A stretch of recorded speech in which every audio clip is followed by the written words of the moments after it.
Qarabağ Universitetində Azərbaycan Respublikasının Elm və Təhsil Nazirliyi və Türkiyə Respublikasının Milli Təhsil Nazirliyi arasında ikitərəfli görüş keçirilib.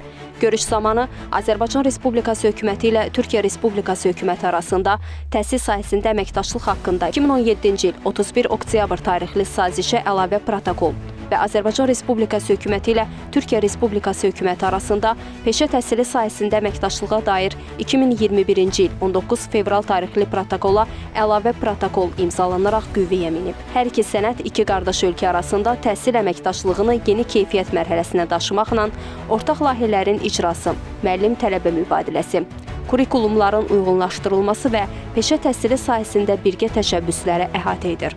Mərasimdə çıxış edən Elm və Təhsil Naziri Emin Əmrullayev imzalanan sənədlərin birgə gələcəyimizi daha da möhkəmləndirərək iki ölkənin təhsil sistemlərinin daha sıx inteqrasiyasına xidmət edəcəyini diqqətə çatdırıb.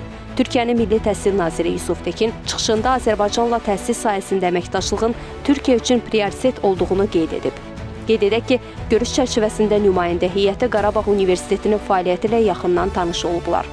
Universitetdə aparılan bərpa və quruculuq işləri, yaradılan təhsil imkanları və tədris prosesi nümayəndələrin xüsusi marağına səbəb olub.